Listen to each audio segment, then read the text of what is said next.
ये 2025 है और अगर कोई पूछे कि ये साल कैसा रहा तो जवाब देने से पहले शायद हमें अपनी आंखें झुका लेनी चाहिए, क्योंकि यही वो साल है जहां अखबारों के पहले पन्ने कभी मासूम बच्चियों की चीखों से भरे मिले तो कभी किसी हादसे में कुचली गई जिंदगियों से। ये वही 2025 है जहां कहीं कार हुए, कहीं बेरहमी से हत्या हुई, कहीं पुल गिर गए तो कहीं ट्रेन पलट गई। ये वही साल है जहां सरकारों के भाषण बढ़ते गए लेकिन आम जनता की थाली दिन ब दिन खाली होती चली गई। कहीं लोग भूख से मर रहे हैं तो कहीं इलाज के बिना दम तोड़ रहे हैं और कहीं न्याय की फाइलें धूल खा रही हैं। ये वही 2025 है जहां असली मुद्दों को ध्यान हटाते हुए धर्म का जहर घोला गया। कहीं हिंदू मुस्लिम कराया गया तो कहीं नफरत को राष्ट्रवाद कहा गया और कहीं सवाल पूछने वालों को देशद्रोही बनाया गया। ये वही साल है जहां झूठ जोरों से बोला गया और सच को दबा दिया गया, जहां पाखंड को परंपरा बताया गया और इंसानियत को सबसे आखिरी में रखा गया। आज हम किसी एक घटना की बात नहीं करेंगे, आज हम उस सिस्टम की बात करेंगे जिसने 2025 को सिर्फ एक कैलेंडर का साल नहीं बल्कि एक डरावना आईना बना दिया, जिसमें समाज, सत्ता और हम सब का चेहरा साफ दिखाई देता है।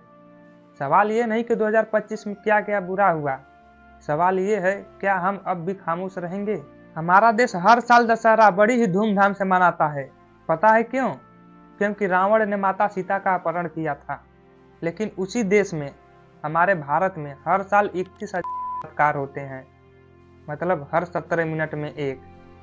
तब इन कार्यों के लिए ना तो कोई कुछ एक्शन लेता है, ना तो जनता कुछ बोलती है और ना ही सरकार। मालेगांव में 3 साल की बच्ची के साथ, एमपी में 6 साल की बच्ची के साथ, पंजाब में 13 साल की बच्ची के साथ, फिर पंजाब में 6 साल की बच्ची के साथ हुई। 7 दिन में 4 बच्चियों के साथ। इन बच्चियों के न्याय के लिए कोई आगे नहीं आता। ये असली रावण खुलेआम घूम रहे हैं। ये है हमारा भारत देश। इस देश में 19 करोड़ से भी ज्यादा लोग फुटपाथ पर बिना खाए सोते हैं। जिस देश की संसद पे 1.5 लाख रुपए हर मिनट में खर्च होता है, जिस देश के शिक्षक और छात्रों को रोड पर घसीटा जाता है, जिस देश में संसद में असली मुद्दा एजुकेशन, गरीबी, बेरोजगारी को छोड़कर समोसे के ऊपर चर्चा होती है, उस देश के नेताओं से क्या उम्मीद करें। हमारे देश के एजुकेशन सिस्टम का हाल तो पूछो मत। 2014 से अब तक 89,441 स्कूल बंद कर दिए गए। देश में सबसे ज़्यादा टैक्स एजुकेशन पर लगता है। चाइना, जापान जैसे देशों में बच्चों को फ्री एजुकेशन और स्किल सिखाया जाता है और भारत में जाति धर्म के नाम पर लोगों को भड़काया जाता है। दुबई जमीन पर चांद बना रहा है, अमेरिका चांद पर ट्रेन चलाने की बात कर रहा है, चीन हवा में उड़ाने वाली कार बना रहा है, सऊदी अरब जमीन से 300 मीटर की ऊंचाई पर स्टेडियम बना रहा है और वहीं भारत हमारा मंदिर मस्जिद कर रहा है। बच्चों को बाबा बनाया जा रहा है और हैरानी की सबसे बड़ी बात यह है कि ये जो व्यवसाय चल रहा है, सरकार भी उसका सपोर्ट कर रही है। हाल ही में एक 9-10 साल का बच्चा बाबा बन गया और उसी बच्चे को हाल ही में बेस्ट स्पिरिचुअल स्पीकर अवार्ड केंद्रीय मंत्री नितिन गडकरी जी ने दिया। यानी पढ़ाई लिखाई और असली ज्ञान की कद्र थोड़ा सा भी नहीं बल्कि ढोंग, अंधविश्वास को आगे बढ़ाया जा रहा है। क्यों इस देश में कोई गैलीलियो, कोई आइंस्टीन, कोई न्यूटन पैदा नहीं हो रहा है?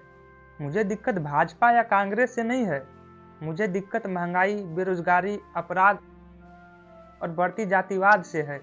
क्योंकि मैं अंधभक्त नहीं, मैं नागरिक हूँ। क्या भारत में अब कोई फुटपाथों पर ना सोता है? क्या भारत में कोई अब फुटपाथों पर ना सोता है?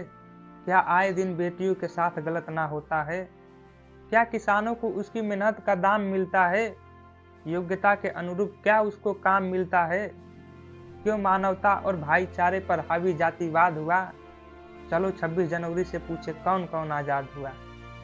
स्वर्ग से सुंदर, सपनों से प्यारा भारत हमारा हेल्थ केयर के मामले में 65वें रैंक पर है, एजुकेशन क्वालिटी के मामले पे 90 रैंक पर है, लॉ एंड ऑर्डर का पालन करने में 79वीं रैंक पर है, प्रेस फ्रीडम में 159वें पर कैपिटा इनकम की बात करें तो 124वें रैंक पर, हंगर इंडेक्स में 111वें रैंक पर, इन्वायरमेंटल परफॉर्मेंस में 176वें रैंक पर है हमारा भारत। 2025 को शायद इस पूरे दशक का सबसे बुरा साल इसलिए माना जा रहा है क्योंकि एयर इंडिया क्रैश में 240 यात्रियों का घर लौटना संभव नहीं हो पाया।